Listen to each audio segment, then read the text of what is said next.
Y ahora sí, formalmente me presento. Mi nombre es Reiby Sarmiento Rodríguez. Soy psicólogo clínico de formación base y una de las áreas a las que he dedicado más tiempo desde mi graduación, desde el año 2005, es específicamente a atender situaciones asociadas o experiencias, alteraciones asociadas al trauma de manera general. Y cuando hablamos de trauma, vamos a conceptualizarlo más tarde. Estamos hablando de problemas muy diversos que regularmente no llegan a nuestro consultorio o no los vivenciamos como trauma en sí. Regularmente, incluso las personas ni siquiera logran encontrar a veces los puntos de encuentro entre un síntoma físico, pensemos, y una experiencia o un conjunto de experiencias o circunstancias que vivenció o experimentó en algún momento de su vida.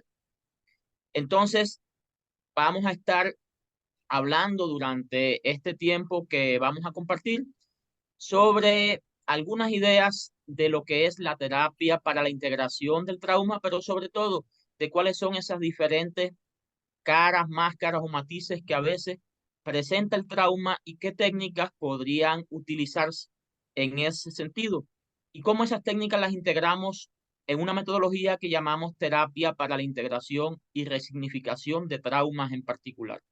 ¿Ok? Vamos a tener un momento donde ustedes puedan realizar las preguntas que deseen. Pueden en cada una de las secciones o segmentos que estemos compartiendo levantar su mano. Si tienen la cámara encendida, mejor. Así quizás acortamos en las distancias que genera la tecnología y respondemos las preguntas con gusto, sin ningún tipo de dificultad. Entonces, cuando hablamos de trauma, existen muchas ideas. Esta idea me parece metafórica en relación al trauma, ¿verdad? El corazón tiene razones que a veces la razón no entiende. Jean Pinel, psiquiatra que atendió y en sus inicios criticó mucho la forma en que trataban a las personas que vivían alteraciones mentales, que en ese tiempo los trataban como personas endemoniadas o personas poseídas, y muchos llegaron incluso a ser quemados y demás. Jean Pinel criticó esto y también atendió a Blaise Pascal y decía que Blaise Pascal tenía una experiencia muy particular porque iba en un carruaje cercano al Sena, al río Sena en Francia, cayó y a partir de ahí, a partir de esa experiencia, todas las noches dormía con una silla al lado izquierdo de la cama, porque con frecuencia soñaba que se iba a caer y se iba a ahogar. Ujú. ¿Quién sabe si más allá del tono romántico que podríamos verle a esta frase tiene que ver con esa experiencia traumática que vivió Blaise Pascal? Porque comúnmente, frente al trauma, aunque la persona es consciente de que a veces está frente a estímulos, frente a personas, frente a objetos que no son amenazantes, él reconoce que no hacen daño, y ese es el caso clásico de la fobia. Cuando está frente a ese objeto, ese estímulo, el cuerpo toma el control. Nosotros le llamamos a esto secuestro amigdalino. O sea, la amígdala, no estas que están aquí, sino una que está en el corazón del sistema límbico, se hace cargo de tomar el control porque es una estructura que se encarga de protegernos, de garantizarnos la supervivencia. Y cuando la amígdala toma el control, el cuerpo entonces es quien manda. Y la persona sabe que el objeto que tiene delante, digamos que sea un perro o sea una persona donde en algún momento hubo un registro de que era peligroso o peligrosa, aunque él sepa que ese perro que está enfrente no va a hacer daño, puede ser un perro, pero puede ser un insecto, aunque sepa esto, sencillamente no va a poder controlarse. Muchas personas dicen, es que no está en mí. la forma en que reacciono frente a estos animales, objetos, personas. ¿Por qué? Porque está fuera de su control. O sea, el corazón, digamos el cuerpo, la biología, el organismo tiene razones que la propia razón no entiende.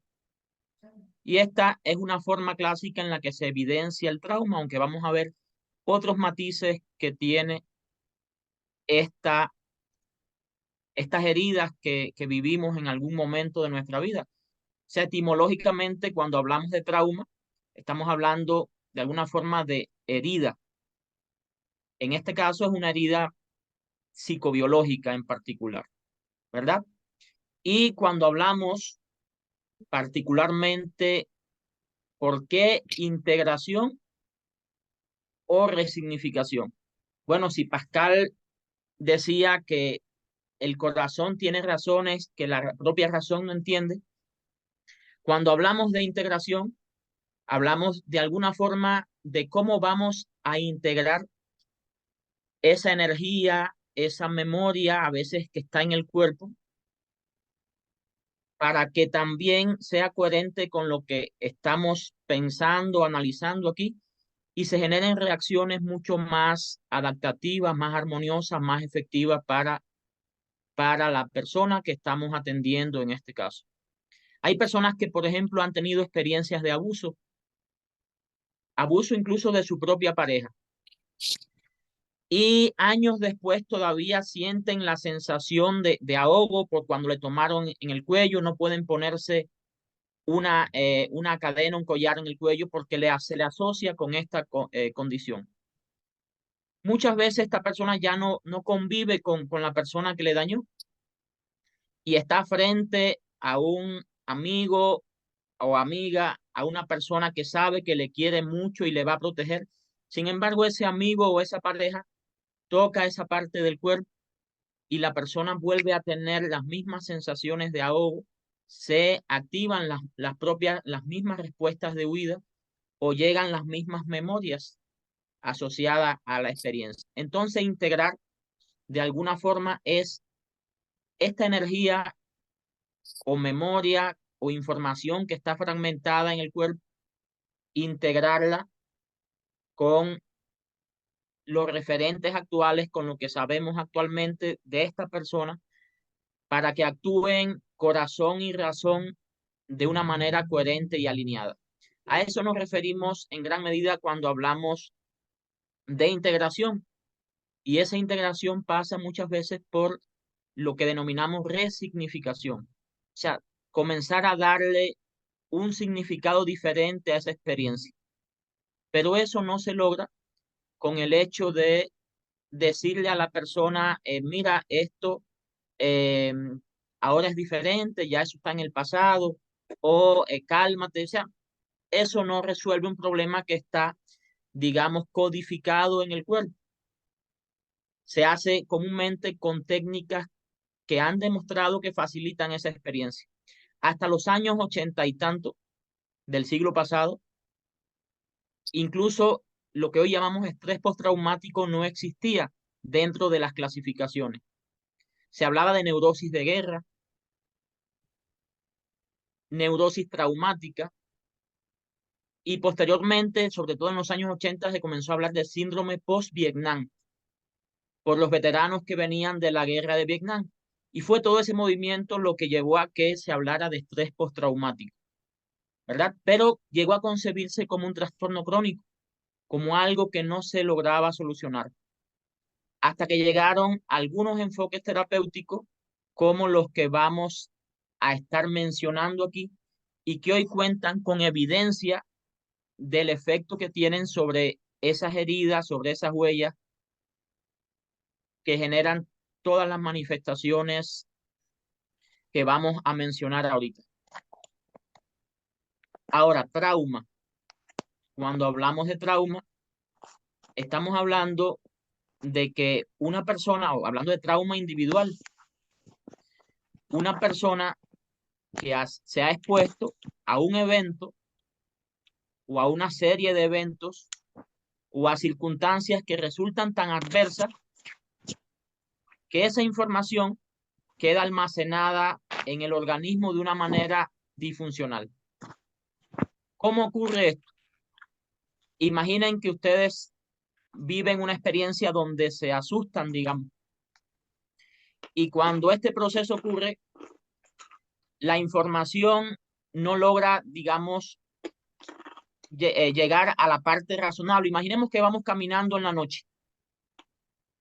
Vamos caminando en la noche a la luz de la luna y de momento vemos una cuerda. Si tenemos temor a las serpientes, nosotros vamos a saltar.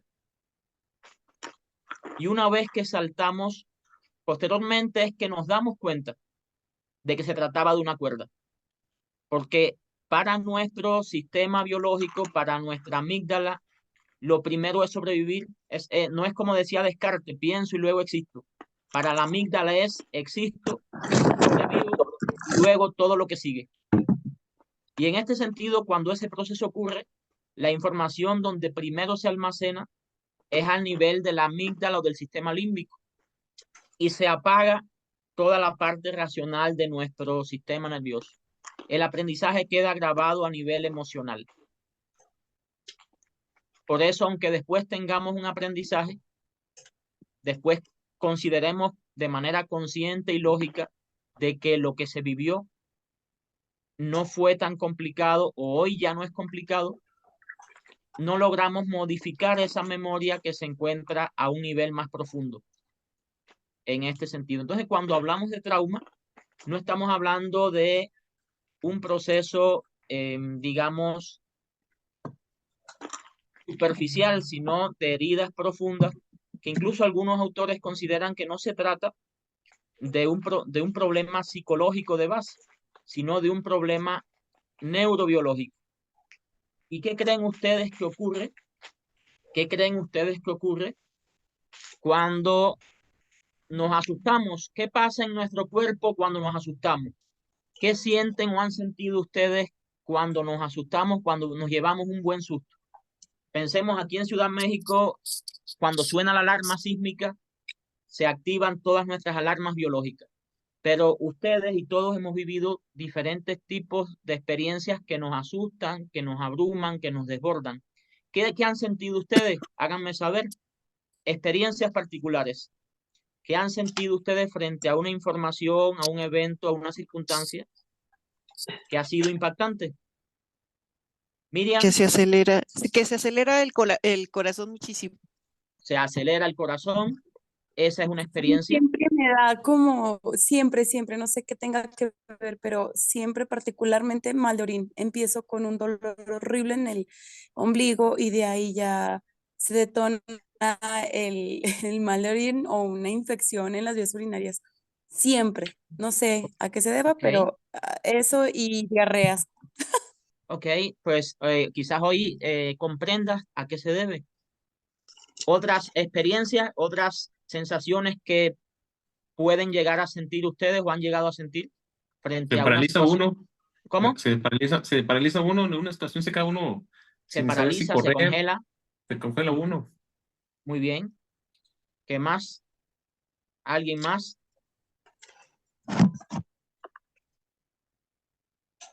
¿Alguna otra experiencia? ¿Alguien se ha desmayado por un susto alguna vez? ¿Alguien ha tenido una crisis Sí, hipertensiva por un yo susto? sí me ha costado trabajo respirar y me he desmayado. Muy bien, muy bien. Existen muchas manifestaciones físicas porque, a ver, Movimientos involuntarios, Irene, ¿quieres comentar algo? movimientos, sí, movimientos involuntarios, Movimientos involuntarios. Definitivamente, ¿verdad?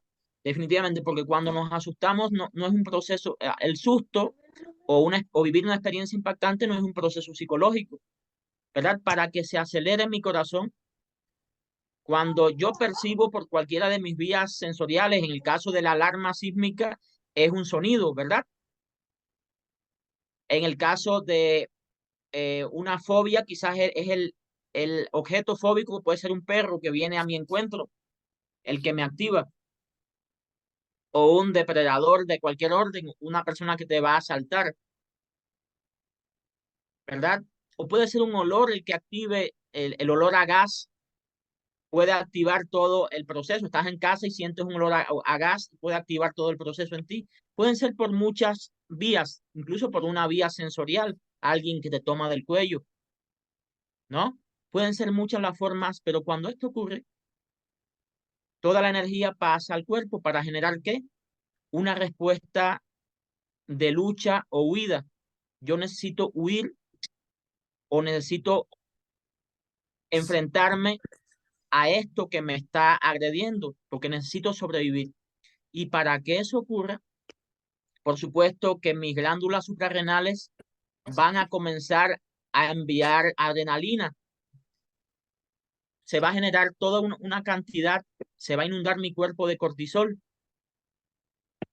¿verdad? Y por eso es que mi corazón late más rápido, para enviar más sangre a mis piernas quizás, para poder huir, o a mis brazos para poder luchar. Pero como mencionaba Salvador ahorita, si estoy frente a una situación de cierre donde no puedo huir ni luchar, lo más probable es que aparezca una respuesta de quedarme congelado o hacerme el muerto. Y eso también tiene un sentido biológico. Tiene el sentido biológico porque esa respuesta regularmente disminuye la agresividad de los depredadores en la naturaleza. Y es algo que mi biología trae en su repertorio de protección. El gran problema frente al trauma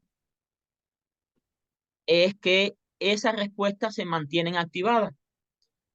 Y todas las mañanas nosotros, cuando despertamos, nuestro pico de segregación de cortisol aumenta.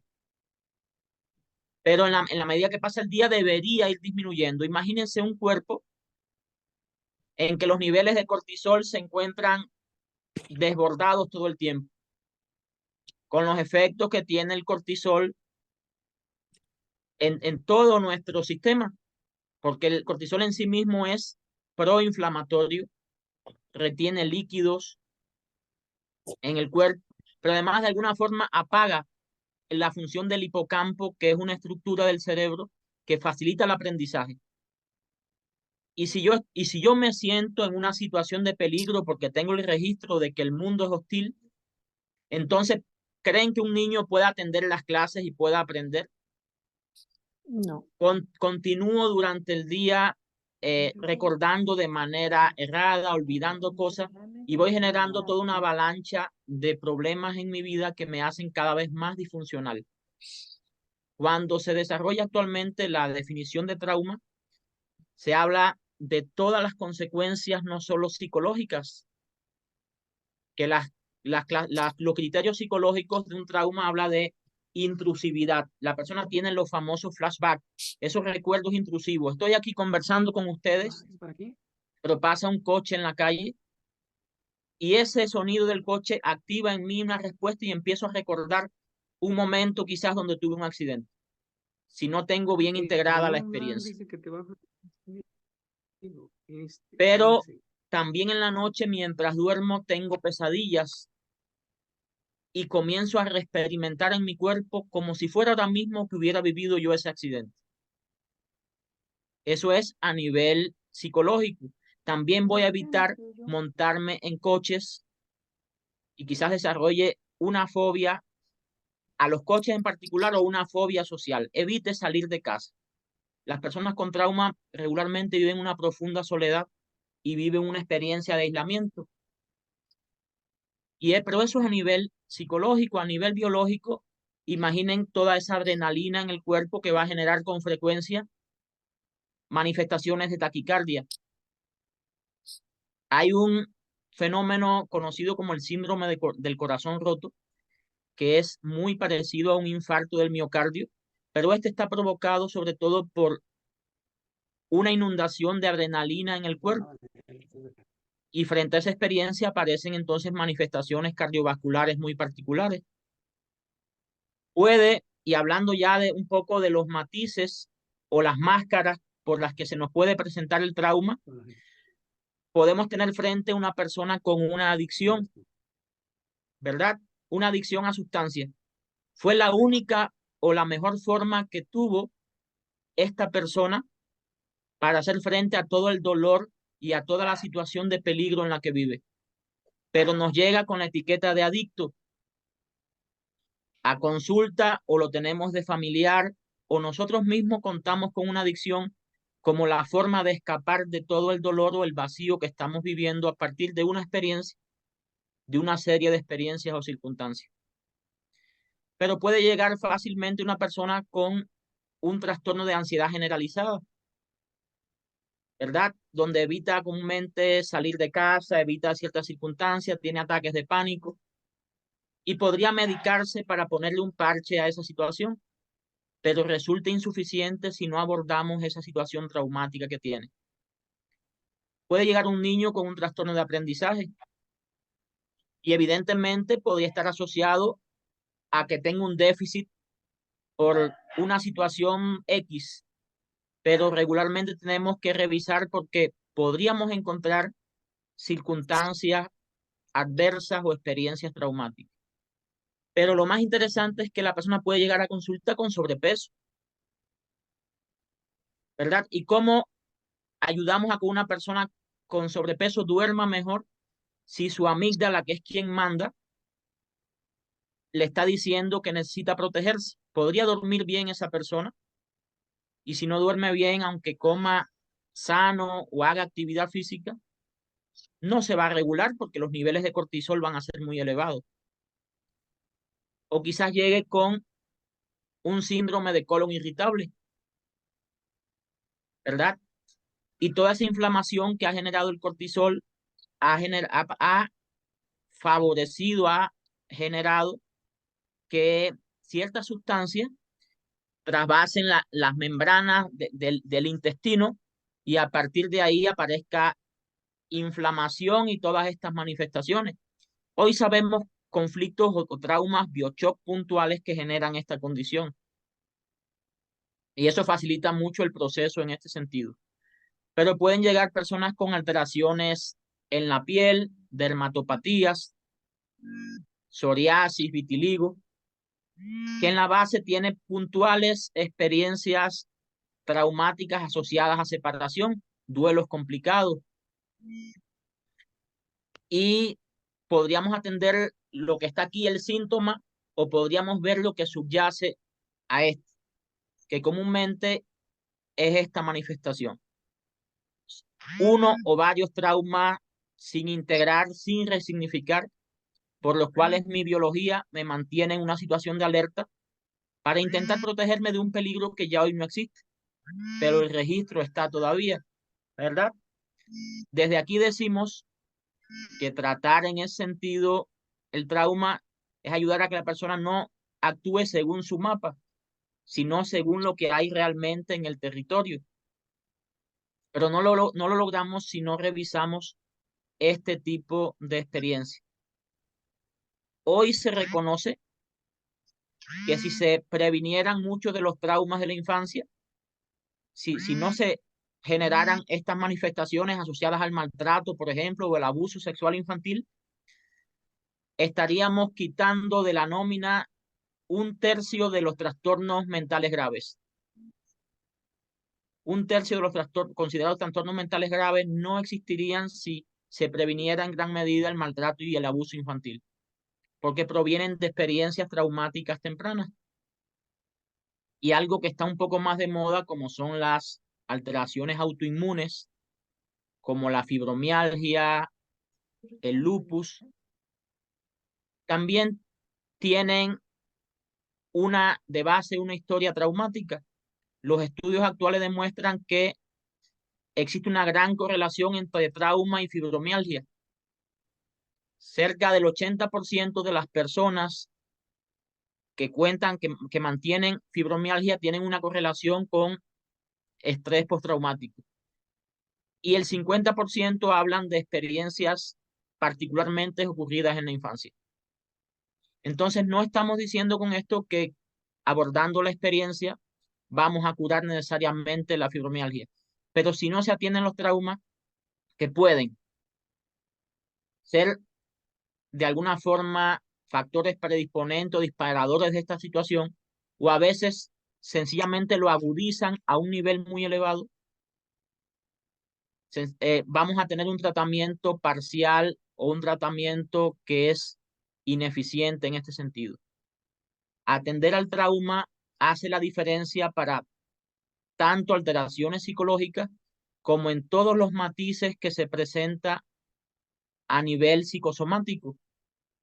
Entonces podría llegar una persona con una máscara y esa máscara muchas veces es una etiqueta, un diagnóstico de tengo tal cosa, ¿verdad? Como mencionábamos, alteraciones en la piel, alteraciones gastrointestinales, a veces alteraciones autoinmunes o alteraciones psicológicas que ya vienen etiquetadas. Pero lo que hay en la base de esas alteraciones es una o varias experiencias traumáticas. Y resulta muy, muy importante y hace la diferencia no solo tenerlo presente, sino aprender a identificarlo y lo más importante, aprender a integrar y a resignificar estas experiencias traumáticas. Decimos a veces aprender a desbiologizarlas, porque a veces a nivel consciente la persona dice, ya sí, ya pasó, o yo sé que este animal, este insecto, este objeto no me hace daño. Aquí lo sé, pero no sé tampoco por qué mi cuerpo reacciona diferente. A veces el síntoma no es más que una máscara para, digamos, camuflar una o varias experiencias traumáticas. Es importante quitar la máscara y ver qué hay detrás. Y hoy por hoy existen técnicas para realizar eso. Ahora, en el abordaje que nosotros particularmente utilizamos, hablamos de terapia para la integración y resignificación de traumas. En este modelo que proponemos, que ofrecemos, contamos con un abordaje terapéutico que es como el anfitrión. Y este modelo terapéutico se llama EMDR.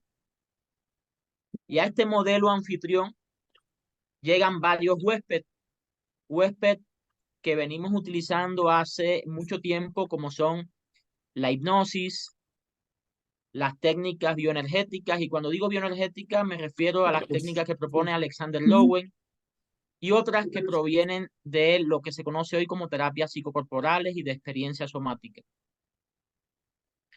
Utilizamos recursos de arteterapia y recursos de logoterapia para favorecer lo que el nombre lo dice, integrar y resignificar esas experiencias que están en la base de los síntomas.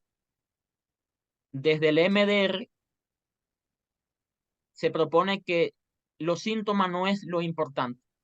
Los síntomas son como la brújula que nos guían hacia dónde está el recuerdo o la experiencia traumática que vamos a revisar. Sobre eso trabajamos. Y quizás ustedes se estén preguntando qué significan esas siglas. ¿Qué significa EMDR? ¿Alguien tiene una idea? ¿Alguien tiene una idea?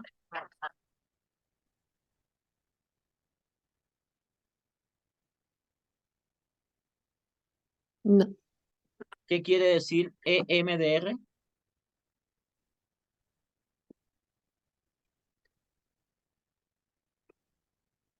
De sensibilización por medio de los movimientos de los ojos. Muy bien, muy bien. Hablamos cuando en MDR se habla de desensibilización y reprocesamiento por movimientos oculares, ¿verdad? En inglés, ¿verdad? Desensitization and reprocessing, o sea, por movimientos oculares, sea de movement eyes, ¿no? Es el término en inglés, por eso se escribe así. Pero, Catalizador de emociones. ¿cómo? Un catalizador de emociones. Sobre todo, Raquel, lo que busca este modelo es reprocesar no emociones, sino a todos los niveles.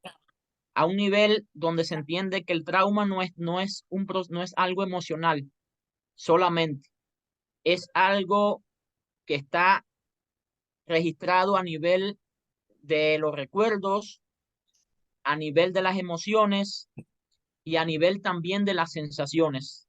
Entonces, cuando trabajamos con MDR, tenemos en cuenta que cuando la persona vive una experiencia traumática y sobre todo en la infancia, a eso le llamamos traumas internos a la identidad, porque a partir de ahí la persona comienza a sentirse y a verse como vulnerable. Es algo contradictorio, pero las personas cuando, digamos, una persona vive un abuso en la infancia y comienza a pensar que fue culpa de ellos, de él o de ella, comienza a sentirse sucia o sucio, inmoral, cuando apenas era un niño o una niña. Sin embargo, así lo vive y así se siente, aunque a uno le parezca ilógico, aunque uno le diga, pero ¿cómo un niño podría ser culpable de haber vivido esta experiencia? Y la persona te dice, sí, es cierto, pero te lo dice aquí, la experiencia, la creencia sigue así instalada, se siente no merecedor o merecedora, se siente desvalorizado. Entonces, cuando hablamos de desensibilización y reprocesamiento por movimientos oculares, estamos hablando de un abordaje terapéutico que la autora Francine Shapiro decía que era un abordaje sincléctico. Es una síntesis de aportes de otros modelos, pero no era una especie de licuado, ¿verdad? Donde tú no sabías quién era quién, era una especie de ensalada, ¿verdad? Donde tú sabes dónde está la lechuga, dónde está el jitomate o dónde están las aceitunas. Y ese es el gran valor que tiene, que es un modelo muy coherente donde quizás el terapeuta puede aplicarlo totalmente, pero a veces puede tomar de esa caja de herramientas uno que justamente necesita el consultante. Ahora, lo curioso es que ella pensaba que el cambio y el reprocesamiento de esas memorias ocurría por movimientos oculares. Después se descubrió y hoy se sabe que ocurre por la estimulación bilateral de los hemisferios cerebrales.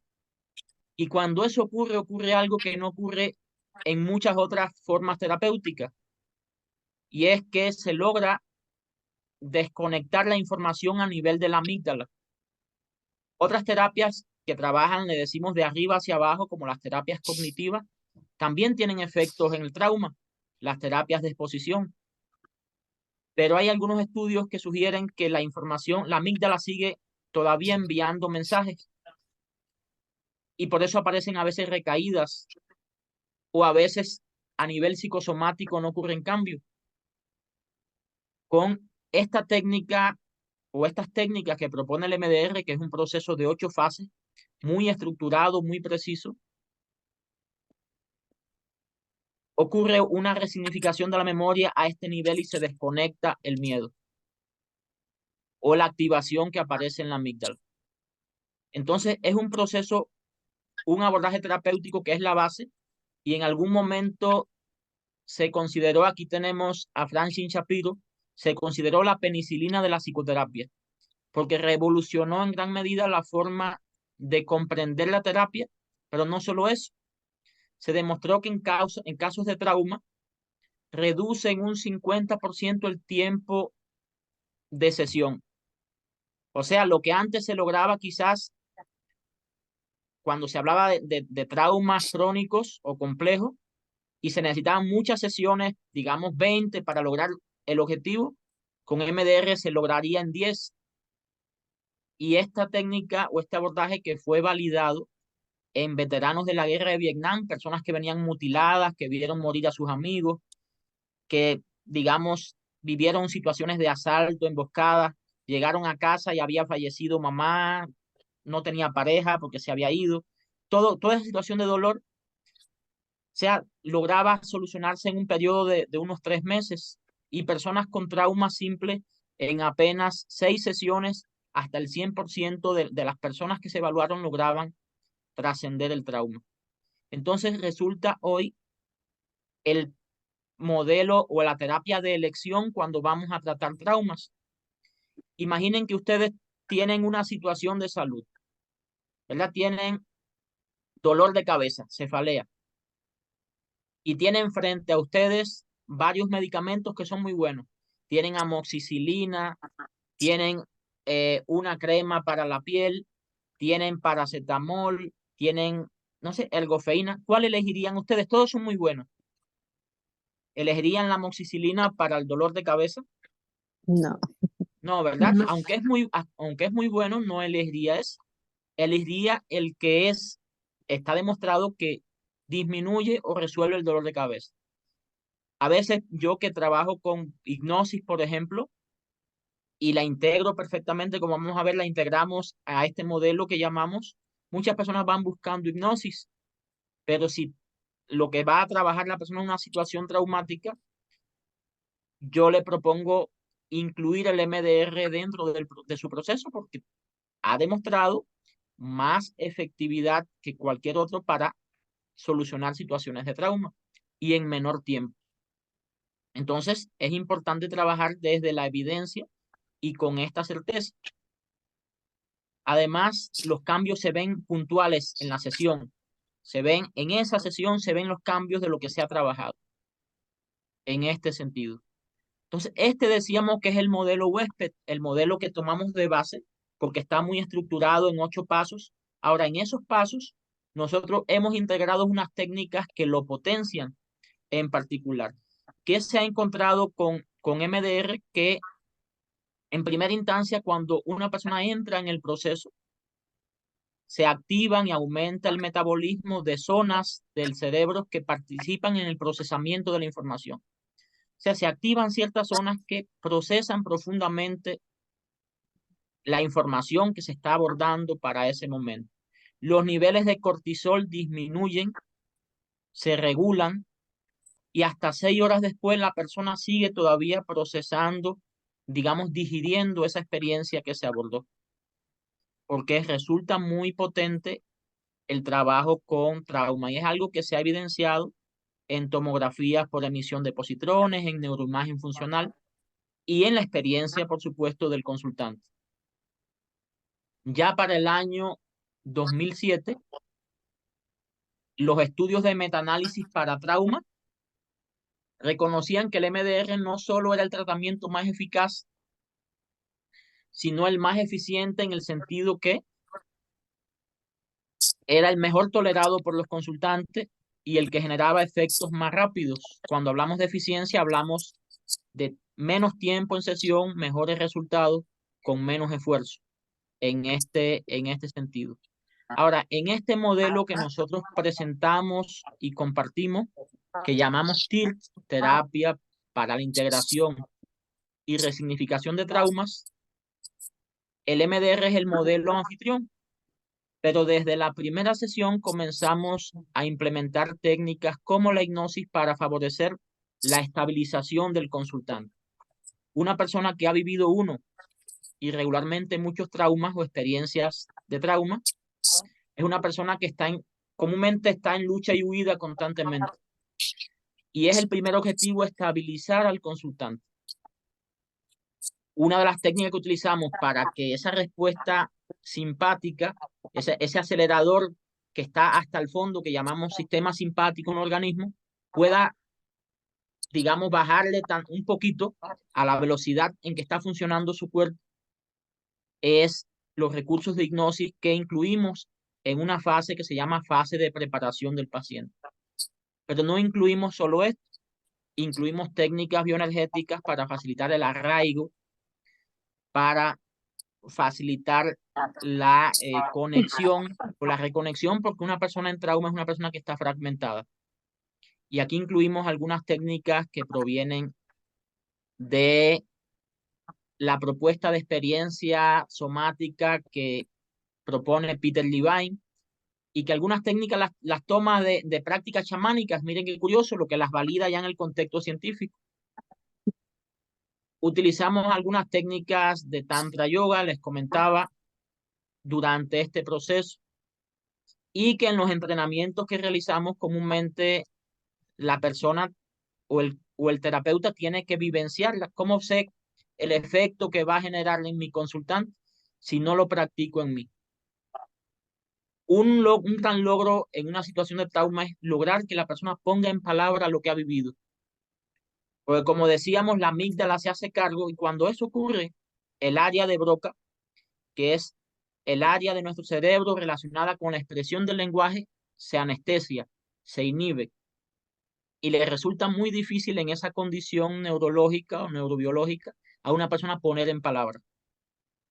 Ahora, cuando las palabras faltan, entonces nosotros utilizamos algunos recursos de arteterapia que vamos a estar viendo, sobre todo en la fase de evaluación del consultante, para que la persona pueda en gran medida expresar, poner fuera, organizar la información para que luego sea procesada, sea resignificada.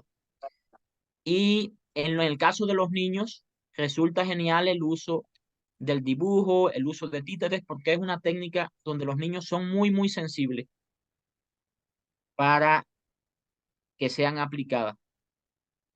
Durante este proceso, vamos acompañando al consultante para al final lograr algo muy importante. Ayer yo veía un consultante que ha vivido múltiples situaciones de trauma, a pesar de hoy tener un título universitario, ser un profesional de la salud con reconocimiento, pero no, nadie escapa a vivir situaciones traumáticas, ¿verdad? Es algo que a veces nos excede. Y me decía, todavía no sé lo que quiero, porque definitivamente un trauma hace añicos, o sea, hace muchos pedacitos, digamos, la identidad de la persona, el sentido de vida y demás. Y esta persona me decía, todavía no sé lo que quiero, pero ya sé lo que no quiero. Ya sé qué actividades, qué personas, qué circunstancias no voy a tener en mi vida.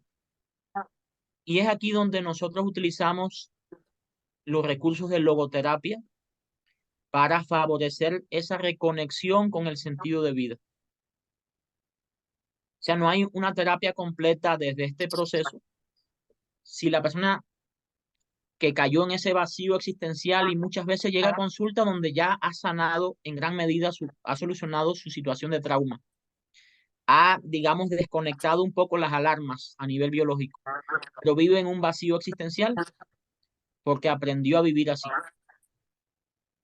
Entonces aquí donde aprendemos a utilizar estos recursos para que la persona comience a trascender y a conectar con su sentido de vida o a darle sentido a ciertas experiencias en su vida y a partir de ahí alinearse y ya saber un poco más, estar más claro, más conectado con la vida y con lo que quiere en la vida. Entonces tampoco, como decíamos, es un licuado, sino es una especie de caja de herramientas donde quizás alguien pueda acceder o necesitar todos estos recursos que integramos dentro del modelo TIRT, pero otras veces tanto el consultante como el terapeuta puede elegir de ellos algunos particulares en función del momento en el que llega el consultante. Dos objetivos fundamentales.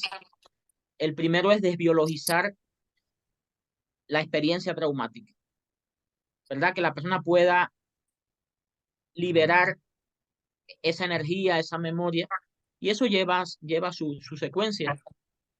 Pero hablamos de que un proceso está completamente solucionado cuando la persona accede a la experiencia, al recuerdo, y no solo puede hablar de ella, sino que en el cuerpo no aparecen tensiones asociadas a lo que vivió.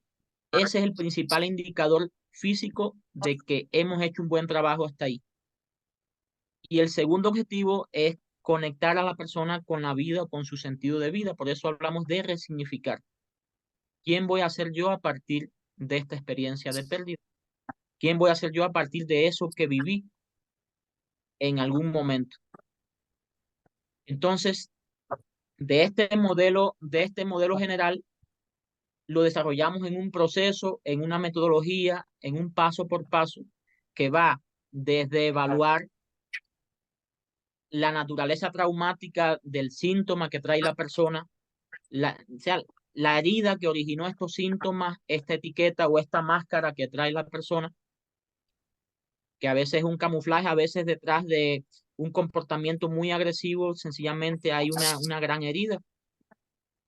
de una adicción o de una alteración psicosomática, como puede ser una dermatopatía, como puede ser síndrome de colon irritable, una alteración autoinmune.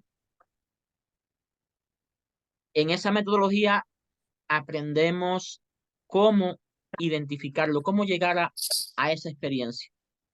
Y hay algunas pautas que nos permiten adelantar mucho camino en ese sentido. Pero también aprendemos cómo estabilizar al consultante, cómo estabilizarlo a partir de todo lo que ha vivido, que mantiene su biología, digamos, lo mantiene con los pelos de punta o a la defensiva constantemente. A veces con una visión de que el mundo totalmente es hostil, incluso el terapeuta no confía en nadie, porque así aprendió a sobrevivir. Y aprendemos técnicas para estabilizarle en ese sentido. Y luego el modelo propone ese paso por paso, cómo medimos la experiencia, cómo abordarla con movimientos oculares, otras técnicas, en qué momento preciso vamos a emplear las técnicas de experiencia somática o las técnicas bioenergéticas, y definitivamente cómo utilizar con habilidad esos recursos que propone la logoterapia para conectar a la persona con la vida y con su sentido de vida. Una persona que quizás hasta el día de ayer se estuvo queriendo suicidar de manera abierta o queriendo suicidarse de manera parcial con conductas autodestructivas. ¿Cómo ayudar a conectar a esta persona? Entonces son recursos que definitivamente enfocadas al trauma hacen diferencia para integrarlo de una manera adaptativa y también para trascenderlo o tener una respuesta resiliente frente a eso que se vivió. Ahora, hasta aquí de lo que hemos hablado, me gustaría saber si han entendido o qué les ha causado curiosidad sobre qué punto le gustaría que abundáramos o si tienen algún tipo de inquietud sobre lo que hemos comentado. Me Sí, parece muy asombroso, como que difícil no sé, no de creer, sino ¿de verdad es posible que exista una terapia que te pueda ayudar a trascender de esa forma? De hecho, no diría que existe una, existen varias, ¿no? Que facilitan todo esto, y quizás el mensaje fundamental frente a esta situación de trauma, o el mensaje que podría dejar el MDR, es que sí es posible, pero lo asombroso es que es posible no porque lo haga lo haga el terapeuta, es porque el organismo humano tiene la capacidad para digerir o trascender el trauma. Y una metáfora que utilizamos es, o le decimos al consultante, es: yo facilito el proceso, su sistema nervioso hace el trabajo y es usted quien lo controla. Porque en gran medida, cuando hablamos de MDR, hablamos de un proceso completamente, una terapia completamente natural. Básicamente lo que hacemos es desbloquear la capacidad que tiene el cerebro, el sistema nervioso, de reprocesar de manera adaptativa la información. Claro, como la experiencia fue tan abrumadora, o las experiencias, esa capacidad se congeló, o sea, se bloqueó, y nosotros lo que hacemos de alguna forma es desbloquear esa capacidad innata de procesar de manera adaptativa la información para que pueda digerirse. Ahora, no se hace con palabras. En MDR prácticamente no hablamos. Quien hace el trabajo es el organismo del consultante a través de las técnicas que nosotros aplicamos y que podemos aplicar presencial y también podemos aplicar en línea. Claro que hay protocolos específicos para todo esto. Entonces, si hay alguna duda, alguna inquietud, alguna yo, pregunta, sí, ¿quién? yo quisiera preguntar, ¿es a base de puros movimientos oculares entonces el MDR? No, No, de hecho, como decíamos, ni siquiera se utilizan los movimientos oculares necesariamente. Ajá. Porque imagina una persona que tenga alguna alteración ocular, entonces no podría realizarlo. No son los movimientos oculares, sino es la estimulación bilateral de los hemisferios cerebrales lo que genera este efecto. Y actualmente existen equipos para realizar este efecto a nivel por vía auditiva. Yo utilizo mucho la vía sensorial o táctil para facilitar este proceso, pero ese es solo un elemento dentro del protocolo de 8 fases.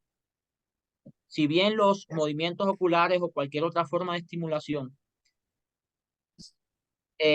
son quizás la imagen más representativa del MDR, MDR no es movimientos oculares.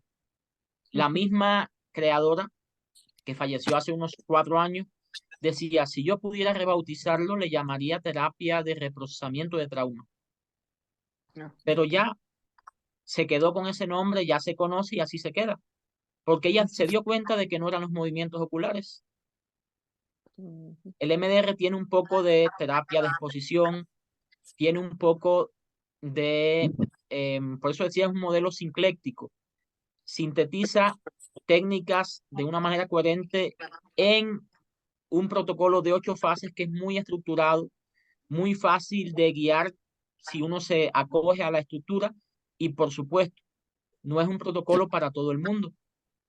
Hay personas que en un momento particular no se van a beneficiar de él y eso lo identificamos en la fase 1 del protocolo, ¿verdad? Pero además no solo se trabajan experiencias del pasado, también se hace algo que llamamos plantilla de futuro, que lleva a la persona a prepararse frente a eventos posteriores que facilitan o modelan cómo actuar frente a situaciones que hoy me causan estrés. Por eso se aplica hoy en deportistas de alto rendimiento. Hay una investigación reciente en el equipo de ciclismo de España, pero se aplica en artistas, deportistas de deporte individual, personas que a veces, digamos, un piloto de guerra puede hacer cuestiones extraordinarias que ninguno de nosotros haríamos, sin embargo, tiene que presentar un examen y entra en ansiedad, ¿verdad? Se utilizaría para prepararlo para esta experiencia en particular, pero no se usan necesariamente movimientos oculares, sino varias formas de estímulo que generan el efecto de activar ese sistema de reprocesamiento de la información, estimulando los hemisferios cerebrales en un momento específico y de una forma específica, ¿eh? Porque si lo hacemos de una manera inadecuada, lejos de desensibilizar y reprocesar, lo que hacemos es anclar o reforzar el malestar de la persona. En ese caso estaríamos retraumatizando al consultante. Eric tiene la mano levantada. Si Sí, puedes encender la cámara. buenas noches, muy interesante Buenas su noches. plática. Una pregunta, quiero entender que los procesos sensitivos que realiza la estimulación son los que hacen la reprogramación a través de la amígdala y los hemisferios. Es correcto, a través de su serie de pasos que nos comenta. Comúnmente lo que hacen es activar ese sistema de procesamiento acelerado de la información, de procesamiento adaptativo de la información, para facilitar que estas memorias, imaginen que un trauma es como un nudo neurológico, ¿verdad? Metafóricamente hablando, la experiencia, como la amígdala apagó la parte prefrontal y racional, quedó guardada a nivel del sistema límbico, como si fuera una jaula neurológica. Y por esa razón no puede conectar con las otras experiencias de vida. Tiene como vida propia en nuestra mente y por eso tenemos recuerdos intrusivos, pesadillas frecuentes y en el cuerpo muchas manifestaciones, ¿verdad? Ahora, cuando empezamos a hacer todo este proceso de estimulación, como que abrimos esa jaula y la información comienza a integrarse. Muchas personas, por ejemplo, tienen un recuerdo de que vivieron un evento y se sentían solos, estaban abandonados, no tenían opciones. Sin embargo, cuando empiezan a reprocesarlo, se dan cuenta que sí había alguien más. que sí habían opciones, pero hasta ese momento no podían verlo porque la experiencia o ese recuerdo está aislado de los demás recuerdos. Cuando empezamos a estimular, las experiencias se integran y comienzan a desconectarse esas alarmas y la persona comienza a tener o puede acceder a ese recuerdo, pero ya no hay emociones negativas. Ya se desconecta la alarma y comienza a disminuir la producción de cortisol y de adrenalina en el cuerpo. Ya comienza muchas veces por primera vez en muchos años a dormir a pierna suelta esa persona, porque ya no se siente que hay un peligro en ese sentido, pero todo parte de que esa estimulación dentro del protocolo específico, sobre todo en el paso número 4, en la fase número 4 del protocolo, que es cuando se aplican los movimientos oculares o la otra forma, generan un conjunto de cambios que nosotros vamos modulando o vamos potenciando en dependencia de lo que necesite el consultante, también con técnicas bioenergéticas. A veces la persona frente a la estimulación comienza a sentir una tensión muy intensa, incluso dolor en los brazos. Y es aquí donde las técnicas bioenergéticas nos ayudan a canalizar toda esa energía de lucha que no se utilizó. Imaginen una persona que está en su casa, una madre con un niño, y entran unos ladrones a robar. Y ellos tienen la suerte de meterse a un armario, a un closet, ¿no? Pero la respuesta biológica es de salir huyendo, pero no pueden. Y toda esa energía que es que el cuerpo envió, que la amígdala generó para que pudieran huir, se quedó congelada en el cuerpo. ¿Qué va a aparecer después? Quizás un diagnóstico de trastorno por déficit de atención con hiperactividad en un niño. Quizás un trastorno de ansiedad con ataques de pánico en el adulto, ¿verdad? Pero de lo que se trata es de integrar esa energía que quedó congelada en el cuerpo en primera instancia. Y entonces utilizamos técnicas que van más allá del MDR y que las integramos a este modelo para potenciar la integración de esta energía. Raquel, ¿tienes una Sí. pregunta? Entonces, también el TOC puede depender de un trauma. Puede depender de uno o varios, o sea, comúnmente pueden haber de base uno o varios traumas. No estamos diciendo con esto que en todos los TOC o trastornos obsesivos compulsivos vamos a encontrar o vamos a tener como causa trauma, pero evidentemente hay experiencias traumáticas asociadas.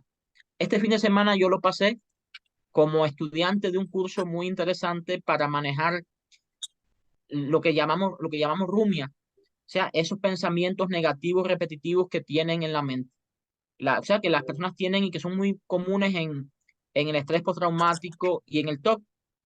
Los protocolos que vimos son muy eficientes, excepto para trauma y para TOC, porque evidentemente en ambos casos lo importante es trabajar de base y sobre todo en trauma o estrés postraumático, trabajar el evento que causó los síntomas de hoy.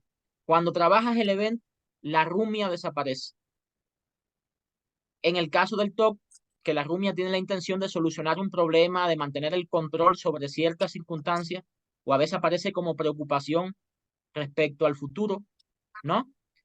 Al trabajar esas experiencias base, que muchas veces tienen que ver con las relaciones de apego, hay que reparar el apego de la persona, también la rumia comienza a disminuir de manera significativa. Es que me está dando todos estos padecimientos y todo. O sea, está dando como que una sí, descripción de muchas cosas que yo he tenido.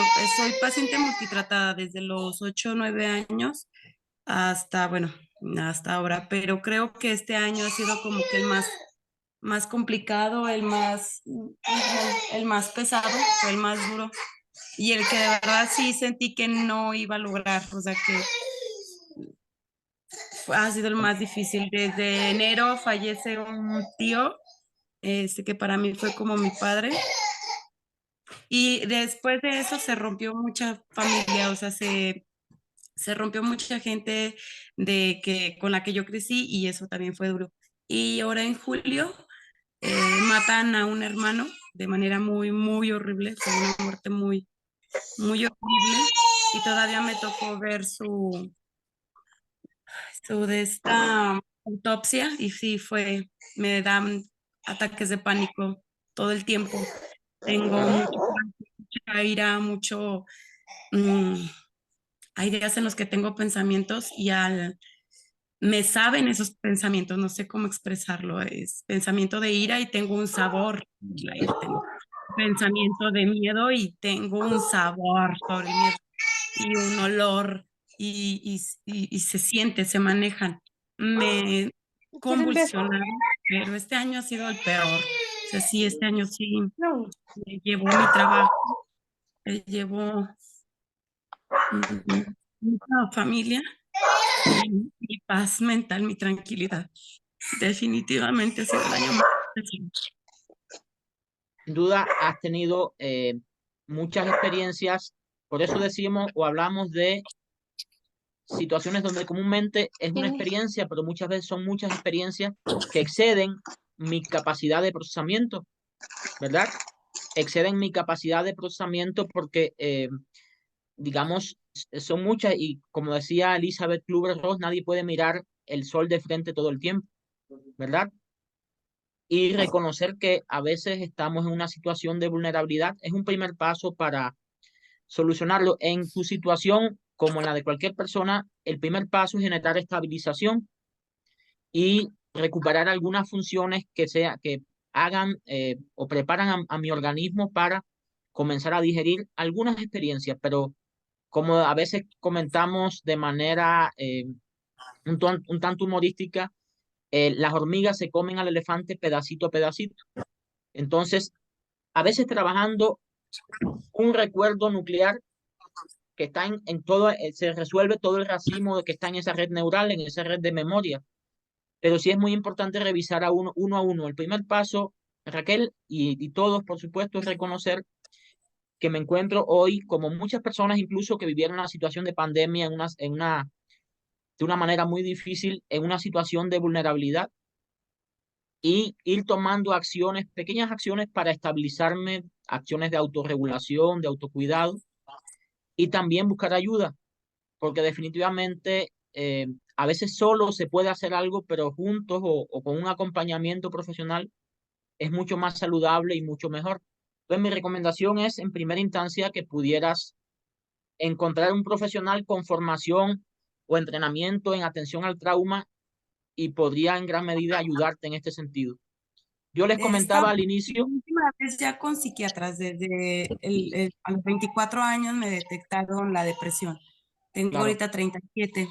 Entonces, todos han dado como que su diagnóstico y he sido desde TDAH, el TOC, claro, neurosis, depresión, o sea, claro. a tantos y tantos diagnósticos que digo, oye, no, pues ya, Pero o sea, todos esos son etiquetas o máscaras que muchas veces camuflan experiencias particulares que no han sido procesadas, ¿verdad? Y por supuesto, aprendizajes que he tenido a partir de ahí. Entonces, la psiquiatría con el enfoque biológico está muy limitado para dar solución a este problema. Yo trabajé en Cuba desde el año 2005 al 2016 en los servicios de salud y mis colegas de mi equipo de trabajo, del equipo que formamos, también habían psiquiatras. Y muchas personas, por supuesto, que elegían y a veces necesitaban psicofármacos.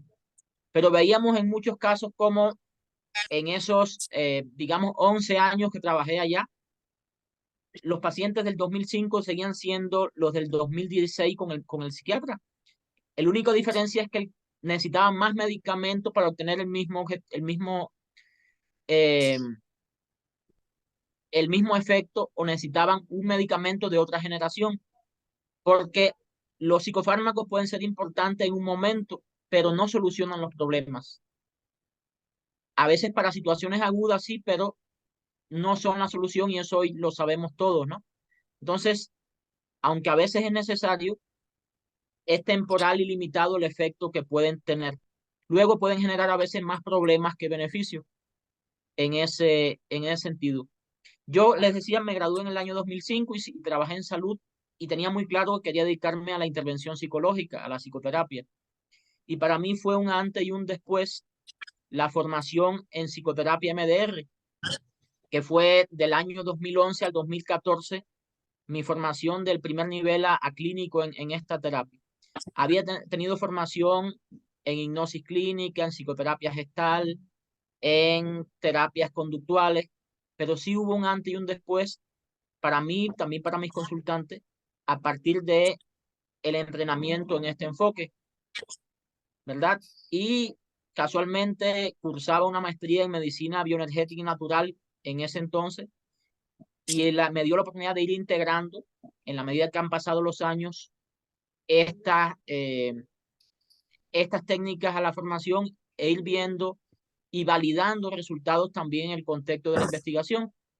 Nosotros en la formación que realizamos, que yo ya llevo algunos años y sobre todo en México del 2016, participo como docente con algunas universidades y sobre todo he compartido formación en hipnosis, en terapias para el control de peso, en terapias naturales, ¿verdad? Pero el modelo que tengo más estructurado y el curso mejor diseñado y el que más disfruto compartir es el relacionado con lo que hoy llamamos terapias para la integración y resignificación de trauma. Como ustedes veían en la primera diapositiva, en Cuamet, Zacatecas, estaremos del 24 al 28 de noviembre realizando una formación intensiva.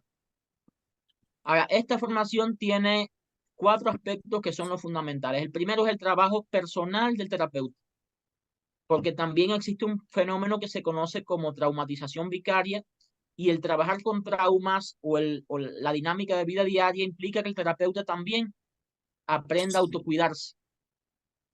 Y muchas de las técnicas que vamos a modelar también se van a vivenciar en consulta. Habrá días donde se trabajará, donde habrá que caminar descalzo, tirarse en la estera para el trabajo psicocorporal.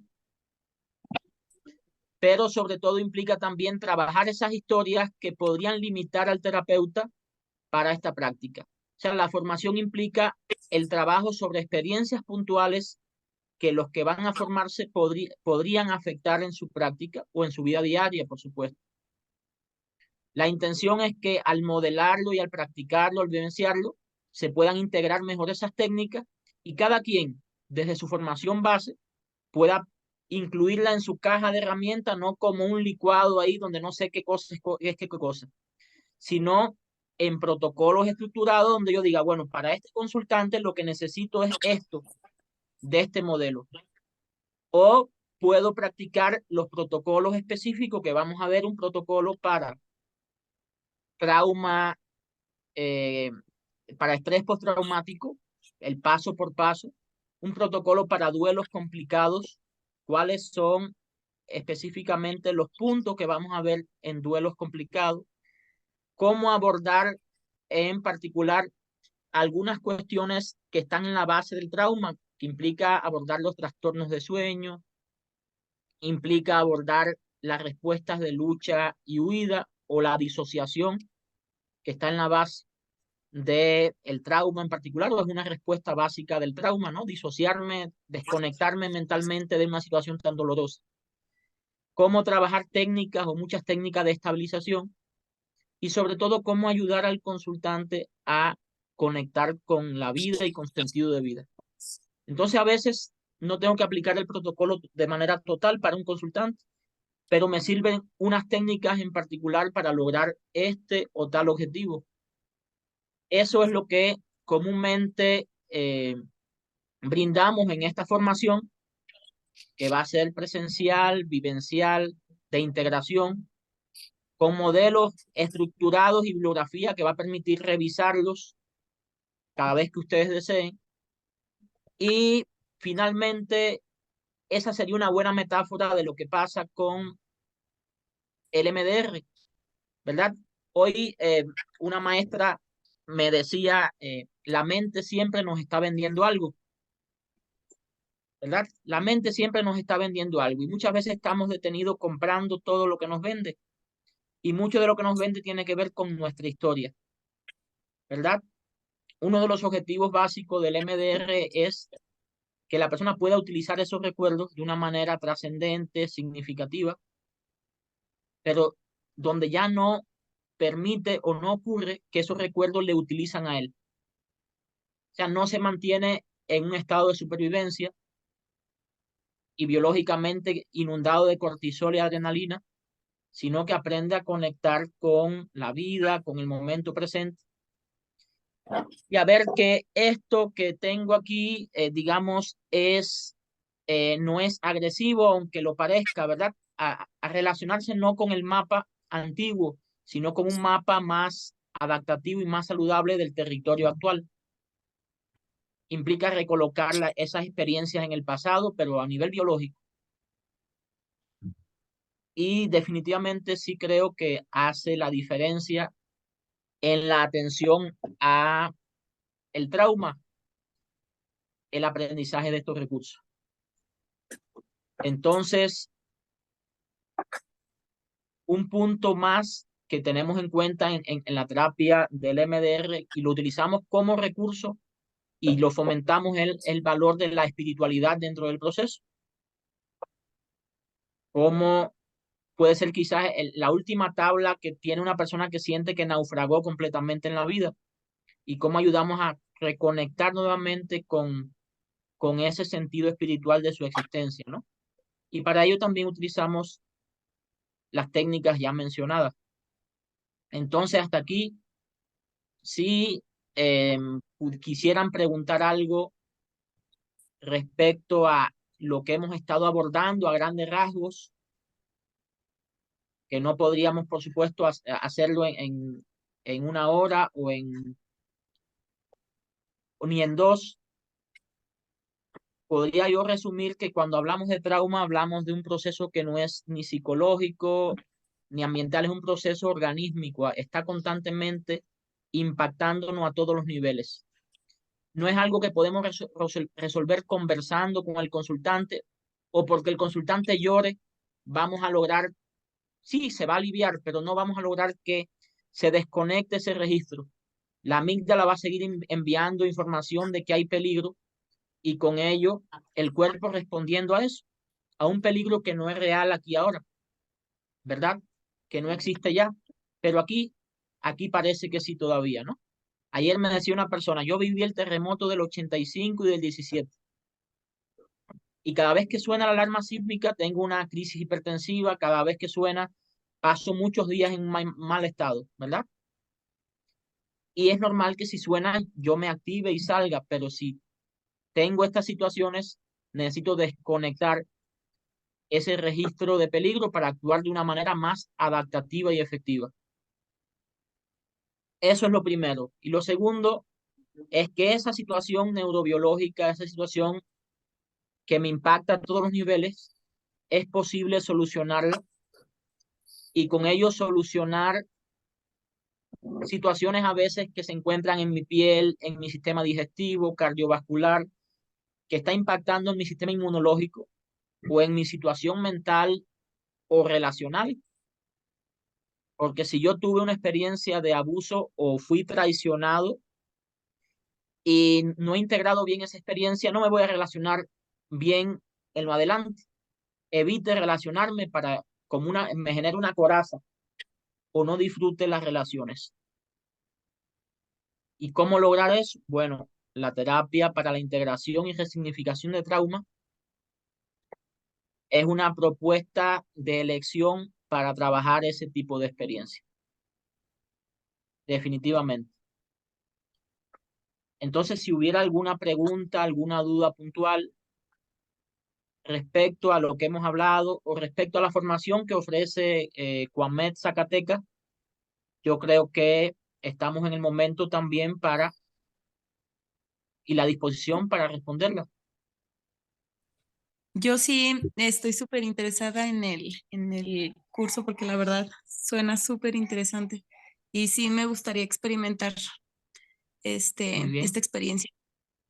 muy He bien. estado también con las constelaciones y ahorita con las barras Access y creo que todavía me ha funcionado más esas dos terapias que ni siquiera ir con el psiquiatra. Ok, ok. Aquí hay un punto importante y es que hablamos también en algún momento de trauma transgeneracional, ¿verdad? Hoy desde las terapias de experiencia somática se reconoce de que muchas de las situaciones o mi forma de reaccionar en el mundo de la forma en que reacciona mi biología tiene que ver con algo que vivieron a veces mis generaciones anteriores. Y yo tengo cierta predisposición a la reactividad como una defensa que me heredaron ellos para yo poder protegerme frente a una situación que no viví yo, que vivieron ellos, pero o viví a nivel gestacional. Y es algo que también utilizamos e integramos durante el proceso de formación y de intervención con TIRT en ese sentido. Entonces, Raquel, si estás interesada, yo creo que los administrativos de Cuamed pueden darte toda la información que necesitas o acompañarte en tu proceso de inscripción en ese sentido. Muchas gracias. Muy bien. ¿Alguien más tiene alguna pregunta, alguna duda o quiere hacer algún comentario? Sí, buenas tardes, maestro. Buenas tardes, doctora. ¿Cómo está? Bien. Muy bien, muy bien. Ok. No, pues muchísimas gracias por su participación. La verdad fue una panorámica muy completa de todo lo que se va a abordar en este seminario. Son 40 horas, ¿verdad? Para abordar cada uno de esos protocolos de los que usted nos está hablando. Entonces, los invitamos de verdad a que participen, a que escriban, y quien esté interesado se puede comunicar con quien les envió la información para hablar sobre costos y demás. Muchísimas bien. gracias. Muy bien, muchas gracias a ustedes. Yo luego, doctora, voy a compartirle la grabación para que se la compartan a las personas que participaron o a alguien que no pudo estar, por si está interesado en el tema y ustedes puedan revisarla y demás. Perfecto. Entonces, si no tienen ninguna pregunta, Claro que sí, gracias. yo les agradezco la participación y espero verles a los que tengan la disponibilidad, la adhesión o formarse en este abordaje terapéutico que realmente hace diferencia en la intervención terapéutica, sobre todo en la experiencia de trauma, que nos veamos del 24 al 28 allí en Zacatecas. Muy bien, Entonces, hasta Ravi. aquí. ¿Sí? Muy bien, Ravi. Pues aquí te veo en mi tierra. Aquí nos vemos por acá para saludarnos Muy bien, nuevamente. va a ser un gusto saludarte nuevamente, Salvador. Aquí tenemos a Salvador que estuvo en el curso en el diplomado de hipnosis terapéutica y creo que debe estar aplicando lo que aprendimos allí, ¿verdad? Así es, Ravi. Muy bien, muy bien. Saludos a tu familia. Gracias. Muy bien. Entonces yo voy a cerrar la grabación